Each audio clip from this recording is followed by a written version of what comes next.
अस्सलामुअलैकुम, मैं इमदाद सुमरो। सदर आरिफ अलवी ने इमरान खान साहब के साथ किया धोखा और धोखे के नतीजे में बनी एक खुसूसी अदालत। अभी एक बनी है और भी बनेगी।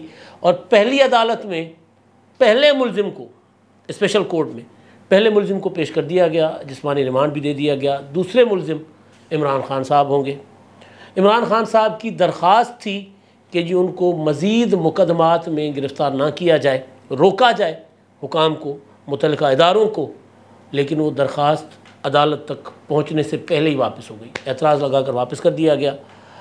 और मामला तहरीक इंसाफ का, कि तहरीक इंसाफ ने ऐलान तो किया लेकिन अभी तक ऑफिशियल सीक्रेट एक्ट जो है उसके ख़िलाफ़ पिटीशन सुप्रीम कोर्ट में ना आई, ना तैयारी की खबरें। ऐलान तो कर दिया गया है। अब वो अगर जाती है वो अपना पिटीशन पीटीआई की, तो क्या वो एंटरटेन होगी? और सदर ममलिकत ख़ुद क्यों नहीं पिटिशनर बन रहे, ख़ुद क्यों नहीं रेफरेंस भेज रहे, ख़ुद क्यों नहीं कानूनी चाराजोई कर रहे? एक ट्वीट करके सदर साहब, वो जो धोखा पीटीआई समझ रही है कि इमरान खान साहब के साथ उन्होंने किया है, गो के पीटीआई ने एक आरिफ अलवी साहब के लिए स्टे स्ट्रॉन्ग आरिफ अलवी का ट्वीट भी चलाया। लेकिन बाद में जब जैसे जैसे कानूनी जो है वो प्रोसेस सामने आया, तो फिर पीटीआई के अंदर भी अब ये बात ज़ेर बहस है, डिस्कशन में है कि इमरान खान के साथ आरिफ अलवी साहब ने किया है धोखा। उधर कानून बनने भी दिया, प्रोसेस का पता होगा सदर साहब को, ये नहीं होता, और उधर कह दिया कि जी मैंने तो दस्तखत नहीं किए। तो दस्तखत करने या ना करने, इसका ये रिजेक्ट करना नहीं होता कानून को। और फिर ऐलान जो किया है, उस ऐलान में उन्होंने एक रास्ता पीटीआई के लिए खोल दिया है कि जी वो चले जाएं अदालत में। लेकिन पीटीआई बराह रास्त फरीक नहीं है, तो फिर पीटीआई जिस तरह अदालत में जाएगी तो क्या सुनवाई होगी उनकी, नहीं होगी? ये एक बड़ा सवाल है। और परवेज़ इलाही साहब का मामला, वो बेचारे जूझ रहे हैं अदालतों में। वो पार्टी छोड़ना चाहते हैं लेकिन उनके लिए रास्ता कोई नहीं छोड़ा गया। यही हालत उमर सरफराज चीमा साहब की है। उनकी एक तस्वीर वायरल है, शेव दाढ़ी बड़ी हुई है, मलंग बने हुए हैं, सर पे उन्होंने नमाज वाली टोपी जो होती है सफ़ेद, वो उन्होंने नमाजियों वाली वो उन्होंने पहनी हुई है। और ज़ाहिर है उमर सरफराज चीमा अपनी वफा की कीमत चुका रहे हैं, और फिर कुछ उनसे गलतियाँ भी हुई हैं। लेकिन बहरहाल चीमा साहब को मैं बहुत पुराना जानता हूँ। इमरान खान साहब के पास, जब इमरान खान साहब का नाम सुनकर लोग दौड़ जाते थे ना कि यार ये क्या फिर रहा है, पागल पार्टी बना रहा है इसके, तो सियासी लोग जब हाथ नहीं मिला रहे होते थे, और इमरान खान साहब को लोग शौकत खानम के लिए तो पैसे पूसे थोड़े बहुत दे देते थे, लेकिन पार्टी के लिए इमरान खान साहब पर कोई इन्वेस्टमेंट करने को तैयार नहीं था। तो उस वक्त उमर सरफराज चीमा साहब गाड़ी भी, ड्राइवर भी बने होते थे, हर जगह लेकर जाते थे। उनके सेक्रेटरी भी थे, उनके पर्सनल सेक्रेटरी भी थे, पॉलिटिकल सेक्रेटरी भी थे, उनके पर्सनल असिस्टेंट भी थे, सारा कुछ थे। और बाद में फिर जब इमरान खान साहब हुकूमत में आए तो उमर सरफराज चीमा को उस वक्त याद किया जब इमरान खान साहब हुकूमत से जा चुके और मुसीबतें खान साहब के गले पड़ना शुरू हो गई थी। जब पता चल गया था कि अब मुश्किल दौर शुरू होने जा रहा है, तो फिर उन्होंने उमर सरफराज चीमा को गवर्नर लगाया। उमर सरफराज चीमा ने आइन की ऐसी तैसी फेर दी, लेकिन इमरान खान को फ़ायदा पहुँचाया। जब शहबाज शरीफ ने बतौर वज़ीर आज़म उमर सरफराज चीमा को डीनोटिफाई कर दिया और नया गवर्नर लगाने का फ़ैसला किया, तो चीमा साहब ने ये कहकर हटने से इनकार कर दिया कि मुझे जब तक सदर की खुशनुदी हासिल है मैं गवर्नर के ओहदे पर बैठा रहूँगा, और बड़े अरसे तक बैठे रहे फिर। और उसके बाद फिर जब वज़ीर आला मुंतखब हुए हमजा शहबाज, उनका हलफ नहीं लिया, उनका हलफ अदालत के ज़रिए फिर जाकर कौमी असम्बली के स्पीकर ने लिया। ये इनके आइन के ख़िलाफ़ जराइम थे उमर सरफराज चीमा साहब के। लेकिन जो उन्होंने इमरान खान साहब के साथ वफा की है, आज वो तस्वीर मुँह बोलता सबूत है। ज़ाहिर है वो जेल में दाढ़ी बढ़ा देना, और नज़र आ रहा है कि वो बहुत ज़्यादा फ़िज़िकल और ज़हनी अजियत का शिकार है। लेकिन बहरहाल वो ना प्रेस कॉन्फ्रेंस कर रहे हैं, ना इमरान खान के ख़िलाफ़ कोई सबूत दे रहे हैं, ना पीटीआई छोड़ने की बात कर रहे हैं। उमर सरफराज चीमा अगर मतलब फ़याज़ हुसैन चौहान की तरह, फिरदौस आशिक़ अवान की तरह या दीगर की तरह अगर पीटीआई छोड़ने पर, क्योंकि वो बराह रास्त 9 मई के वाक़े में उस तरह मुलविस नहीं है जिस तरह बाकी सीन में थे। मेरा नहीं ख्याल, मैं अगर गलत हूँ तो हो सकता है मेरी इन्फॉर्मेशन की कोई कमी हो, लेकिन मुझे कहीं 9 मई के वाक़यात में बराह रास्त नज़र नहीं आए थे। लेकिन बहरहाल तो वो उनकी जो तस्वीर है वो एक मुँह बोलता सबूत है कि वो अब भी इमरान खान साहब की तमाम तर बेवफाइयों के बावजूद इमरान खान साहब ने अपने इक़्तिदार के दौरान उनको बिल्कुल खुडे लाइन लगाया हुआ था। वो डार बरादरान जो है, उस्मान डार, उमर डार, वो तो बाद में आए थे पीटीआई में। कई ऐसे थे जो बाद में आए थे। उमर सरफराज चीमा तो पहले दिन से इमरान खान साहब के साथ थे। छोटे छोटे बच्चों के पास लेकर जाते थे, क्रिकेट की ग्राउंड में लेकर जाते थे, वहाँ जाकर इमरान खान साहब का लेक्चर करवाया करते थे। मतलब फुल टाइम, हर वक्त सुबह घर से निकल के आते थे, जैसे ड्यूटी पर बंदा नहीं आता, खान साहब के साथ जुड़ जाते थे और उसके बाद जब खान साहब खुद थक हार कर सो जाते थे तब तक खान साहब के साथ होते थे। बहरहाल पॉलिटिकल आदमी है और सियासी आदमी, मौका परस्त नहीं होता, वक्त पर साथ नहीं छोड़ता, बुरे वक्त पर। बाकी इंसान जब अच्छा वक्त आता है तो कई लोग साथ छोड़ जाते हैं। और वो बहरहाल वो तस्वीर मेरे लिए, क्योंकि मेरा उनके साथ एक अच्छा ताल्लुक़ रहा है, हम तनकीद भी करते रहते हैं, लेकिन अगर किसी सियासी शख्स की कोई अच्छाई हो तो उसको बयान भी करना चाहिए। ये तस्वीर शेयर की है वसीम अब्बासी ने। वो मैंने देखकर मैं बड़ा हैरान हुआ कि यार ये किस हालत में है। अच्छा जी, अब कहानी कुछ यूँ है, बड़ा दिलचस्प। एफआईए की स्पेशल अदालत बन गई। ऑफिशियल सीक्रेट एक्ट जो है वो मंजूर हो गया। मंजूर होने के बाद नोटिफिकेशन आ गया, गज़ट नोटिफिकेशन आ गया। गज़ट नोटिफिकेशन कल रात को आया और गज़ट नोटिफिकेशन आते ही आज सुबह नई अदालत, एक अदालत, स्पेशल अदालत बनी और उसमें पहला मुकदमा साइफ़र का आया है। साइफ़र के मुकदमे में पहले मुलजिम शाह महमूद कुरैशी, साबिक़ वज़ीर ख़ारजा, उनको पेश किया गया। एंटी टेररिस्ट कोर्ट के जो जज थे, जज हैं हसनाद, उनको स्पेशल चार्ज दिया गया है और उन्होंने फिर शाह महमूद जज अबुल हसनात, उनकी अदालत में शाह महमूद कुरैशी साहब को पेश किया गया। एफआईए ने 13 दिन का जिस्मानी रिमांड मांगा। 4 दिन का जिस्मानी रिमांड शाह महमूद कुरैशी का दे दिया गया एफआईए को। अब एफआईए पूछगछ करेगी कि जी साइफ़र किधर है, कैसे हुआ है सारा ड्रामा, जो भी एक तफ्तीश उसमें दरकार है। शाह महमूद कुरैशी के जो वकला थे उन्होंने कहा कि जी हम तफ्तीश में ताउन करेंगे, जब जब बुलाएंगे हम आ जाएंगे। असद उमर को भी खबर आई थी कि उनको भी हिरासत में लिया गया है और बाद में फिर पता चला कि जी लापता हो गए। फिर रात गए, डॉन रिपोर्ट कर रहा है कि रात गए, उनके फैमिली सोर्सेज कह रहे हैं कि जी वो घर आ गए हैं।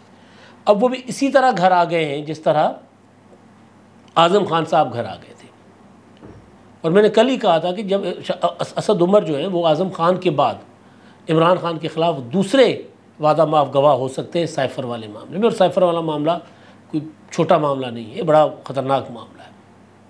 तो ये इमरान खान साहब के, वो जब सदर साहब ने जब खबर आई थी कि सदर साहब ने वो बिल मंजूर कर लिया, वो बाद में तो कंट्रोवर्सी आ गई। सदर साहब कहते हैं मैंने दस्तखत नहीं किए, लेकिन दस्तखत ना करके भी उन्होंने अगर अपने पास रख दिया तो इसका मतलब ये है कि वो बिल मंजूर हो गया। तो सदर साहब ने या तो इमरान खान के साथ धोखा किया है या सदर साहब को पता ही नहीं था। अब ये नहीं हो सकता कि सदर साहब को पता ना हो।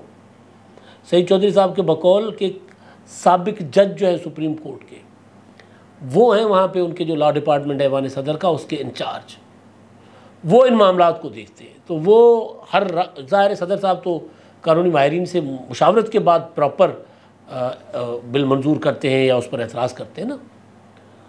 तो मैंने ये कहा था कि सदर आरिफ अलवी ने इमरान खान के गले का फंदा तैयार कर लिया हुआ। तो पहले मुलजिम शाह महमूद कुरैशी साहब, अब दूसरे मुलजिम इमरान खान साहब होंगे, क्योंकि इमरान खान साहब को भी एफआईए ने साइफ़र वाले मुकदमे में इमरान खान साहब को भी गिरफ़्तार कर लिया गया है। वो जो साइफ़र घुमा देने वाले मुकदमे में वो अरेस्ट हो चुके हुए हैं, जेल में है, लेकिन एक और गिरफ़्तारी डाल दी गई है। अब ज़ाहिर है रिमांड के लिए जब भी एफआईए चाहेगी, क्योंकि अभी तो 2 ही बड़े मुलजिमान हैं। असद उमर के लिए एफआईए ने कहा था कि नहीं, उनसे सिर्फ तफ्तीश हो सकती है, उनकी गिरफ़्तारी की ज़रूरत नहीं है। तो बिल्कुल इसी तरह जिस तरह आज़म खान तफ्तीश हुई, उन्होंने बता दिया कि जनाब ये सारा कुछ इमरान खान साहब का किया धरा है, वो अपने सियासी मफादात के लिए सब कुछ कर रहे थे। तो बहरहाल तो अब इमरान खान साहब अगले मुलजिम हो सकते हैं और इमरान खान साहब का रिमांड इस साइफ़र वाले मामले में लिया जा सकता है। पीटीआई ने एक दरख्वास्त दायर की थी सुप्रीम कोर्ट में कि जी इमरान खान साहब को, और 183(4) के तहत कि जी खान साहब को दीगर मुकदमात में गिरफ़्तार करने से रोका जाए। अदालत ने कहा कि नहीं जी, आप पहले मुतल्लिका फ़ोरम पर जाएं। अदालत से मुराद की सुप्रीम कोर्ट के रजिस्ट्रार ऑफिस ने कि जी पहले आप मुतल्लिका फ़ोरम पर जाएं और ये दरख्वास्त अभी आपकी बनती नहीं है, लिहाजा दौड़ो निकलो, तो वापस भेज दिया। यानी अब इमरान खान साहब को जिस भी पहले तो ब्लैंकेट इमरान खान साहब को मिली थी ना ज़मानतें, इस्लामाबाद हाई कोर्ट ने दी थी जब 9 मई को गिरफ़्तार हुए, फिर सुप्रीम कोर्ट ने बुला लिया, गुड टू सी यू और बेस्ट ऑफ लक कह के चीफ जस्टिस साहब ने इस्लामाबाद हाई कोर्ट भेजा था। फिर इस्लामाबाद हाई कोर्ट ने इमरान खान साहब के लिए ऑर्डर जारी किया था कि किसी भी मुकदमे में जो मुकदमात दर्ज हैं, जो दर्ज होने हैं, जो सोचे जा रहे हैं, जो सोचे जा सकते हैं, किसी भी मुकदमे में इमरान खान को गिरफ़्तार नहीं किया जा सकता। अब तो खैर सज़ा होगी ना, सज़ा के बाद गिरफ़्तार हुए, तो अब वो सहूलतें नहीं मिल रही। अब वो रजिस्ट्रार ने कहा कि नहीं जी जाए, ये दरख्वास्त अभी मफाद आमा के उसमें कवानीन के तहत नहीं आती, तो लिहाजा आप पहले ना मुतल्लिका फ़ोरम पर जाएं, यहाँ आना आपका बनता नहीं है। अच्छा, अब ये है मफाद अपना मामला कि इमरान खान एक और उसमें गिरफ़्तार हो चुके हैं, दूसरों में गिरफ़्तार हो सकते हैं, लिहाजा लंबी जेल। ये दरख्वास्त क्यों दायर की गई है? क्योंकि कल इमरान खान साहब की तोशाखाना केस में सज़ा के ख़िलाफ़ जो अपील है वो इस्लामाबाद हाई कोर्ट में समाअत के लिए मुकर्रर है, और दायर इसी इम्कान की बुनियाद पर दरख्वास्त दायर की गई, क्योंकि ज़ाहिर वकील जो है वो और मुलजिम जो है वो तो हर समाअत पर अदालत से ये तवक्को लगा कर बैठता है, इम्कान, खुशफहमी कह लें, उम्मीद कह लें, इस उम्मीद पर कि जी ज़मानत हो जाएगी, रिहाई हो जाएगी। तो इस उम्मीद की बुनियाद पर यह दरख्वास्त दायर की गई थी सुप्रीम कोर्ट में कि कल अगर इमरान खान साहब तोशाखाना केस में ज़मानत पर रिहा होते हैं, यानी सज़ा मुअत्तल हो जाती है और ज़मानत पर रिहा कर दिए जाते हैं, तो और मुकदमा ना हो जिसमें गिरफ़्तार कर लिए जाए। तो लिहाजा दरख्वास्त गई, लेकिन दरख्वास्त कहा गया कि जनाब आप मुतल्लिका फ़ोरम पर जाएँ। मुतल्लिका फ़ोरम पर वो जाते हैं कि इस्लामाबाद हाई कोर्ट ही बन सकता है मुतल्लिका फ़ोरम या कोई और। बहरहाल तो एक तो ये कि उनको लग रहा है कि PTI वालों को या उनके वकला को कि इमरान खान साहब कल रिहा हो सकते हैं, लेकिन हमें ये लगता है कि अगर कल ज़मानत हो भी गई तोशाखाना वाले मामले में, सज़ा मुअत्तल हो भी गई और रिहाई का हुक्म आ भी गया, तो खान साहब 7-8 माह साल बाहर नहीं आते। जो हालात हैं, हालात बदल जाएं, कल को सूरत हाल चेंज हो जाए और बात है। उसकी वजह यह है कि इतने मुकदमात हैं कि एक मुकदमे में अगर एक हफ़्ता या 2 हफ़्ते भी ज़मानत में लग जाए तो खान साहब 2-3 साल गए। ये तो मैं जो 5-6 महीने की बात कर रहा हूँ, ये तो फिर 2-2, 4-4 दिन में अगर एक मुकदमे में ज़मानत हो तो इतना टाइम लग जाता है। अच्छा, अब जो दूसरा मामला मैंने गुजारिश की थी कि सदर साहब ने धोखा किया है या सदर साहब से गलती हो गई है। अगर गलती हो गई है तो ज़ाहिर है फिर तो मतलब कुछ नहीं कहा जा सकता। कल जो सदर साहब ने ट्वीट किया था कि जी वो मैंने अपने अमले को कहा था ऐवान सदर के कि मुझे इस बिल पर एतराज़ात हैं, मैं इससे मुत्तफ़िक नहीं हूँ, ऑफिशियल सीक्रेट एक्ट और आर्मी एक्ट ये वापस भेज दें। तो किसी भी कानून के तहत सदर साहब ज़ुबानी हुक्म के ज़रिए किसी बिल को मुस्तरद नहीं कर सकते। तहरीरी तौर पर रीज़निंग लिख कर देना, प्रॉपर पैगाम भेजना, उसके ऊपर दस्तखत करना, सदर के बिहाफ पे कोई भी ये नहीं कर सकता। सदर साहब ख़ुद अपने जो लॉ डिपार्टमेंट या उनका जो विंग है उसको बैठ कर डिक्टेट करवाएंगे, चीज़ें लिखेंगे, उसके ऊपर फिर दस्तखत करेंगे ख़ुद और ख़ुद फिर भेजेंगे। फिर ज़ाहिर फिर साहब को कहेंगे ये भेज दें। ये नहीं हो सकता कह दिया कि नहीं आए तो वापस भेज देना, ऐसा नहीं होता। सदर साहब ने तो कर दिया, ये कानून बन गया। कानून बनने के बाद जब इमरान खान साहब और शाह महमूद कुरैशी और असद उमर ये सारा कुछ हुआ तो ज़ाहिर सदर साहब के ऊपर प्रेशर आया पार्टी के अंदर से या कहीं से भी, तो उन्होंने इसको मुतनाज़ा बनाने की कोशिश की ट्वीट करके। PTI ने कहा हम पिटिशन में जा रहे हैं। अब PTI इसमें ज़ाहिर बराह रास्त फ़रीक जो है वो तो सदर है ना, बाकी तो मफाद आमा के तौर पर कोई भी हो सकता है। बराह रास्त फ़रीक सदर है। PTI बराह रास्त फ़रीक के तौर पर नहीं जाएगी। PTI जाएगी 184(3) के तहत, मफाद आमा का मामला, इंसानी हुकूक, उसके तहत जाएगी। उसके तहत PTI जाएगी तो उसके तहत तो पहले ही अदालत के अंदर बड़ा तनाज़ा खड़ा हुआ है। जस्टिस मंसूर अली शाह साहब ने 2-3 दिन पहले तहरीरी नोट दिया है कि जी ये आप 184(3) के तहत जितने मुकदमात चल रहे हैं वो रोक दें। बिल्कुल वही स्टांस जो जस्टिस काजी फैसल साहब ने शुरू में प्रैक्टिस एंड प्रोसीजर एक्ट की मंजूरी के बाद एक ऑर्डर जारी किया था, और उसके बाद मिलिट्री कोर्ट्स के खिलाफ पिटीशन में ये कहकर बैठने से इनकार कर दिया था कि अदालत है ही नहीं। जब तक प्रैक्टिस एंड प्रोसीजर एक्ट का फैसला नहीं होता तब तक आप ये नहीं सुन सकते। तो 184(3) के तहत ही अगर पीटीआई जाएगी तो फिर नया कट्टा खुलेगा, फिर यही होगा, बेंच बनेंगे, बेंच टूटेंगे, तो रिलीफ इधर से भी नहीं है। सदर साहब बराह रास्त फरीक है। अगर सदर कह रहे हैं कि जी मैंने रिजेक्ट करके बिल भेजा है, तो फिर सदर साहब खुद अदालत चले जाएं, रेफरेंस भेजें, फरीक बने, कोई तरीका हो सकता है। जहाँ कहें कि जनाब ये मैंने तो दस्तखत ही नहीं किया, किस कानून के तहत ये गज़ट नोटिफिकेशन हो गया, किस कानून के तहत स्पेशल कोर्ट बनी FIA की, मैंने तो किया ही नहीं इसको। क्यों नहीं जा रहे सदर? क्योंकि सदर साहब ने 2 नंबरी की है माजरत के साथ। सदर साहब ने इमरान खान के साथ धोखा किया है, बिल मंजूर भी होने दिया है, और उसके बाद फिर वो जो पीटीआई के ट्रोल से बचने के लिए, प्रेशर से बचने के लिए ये हरकत भी की है।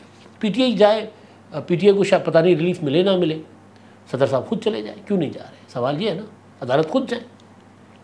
उधर परवेज़ इलाही साहब का मामला, परवेज़ इलाही साहब जो हैं वो उनको आज नायब नायब साहब अदालत में पेश किया।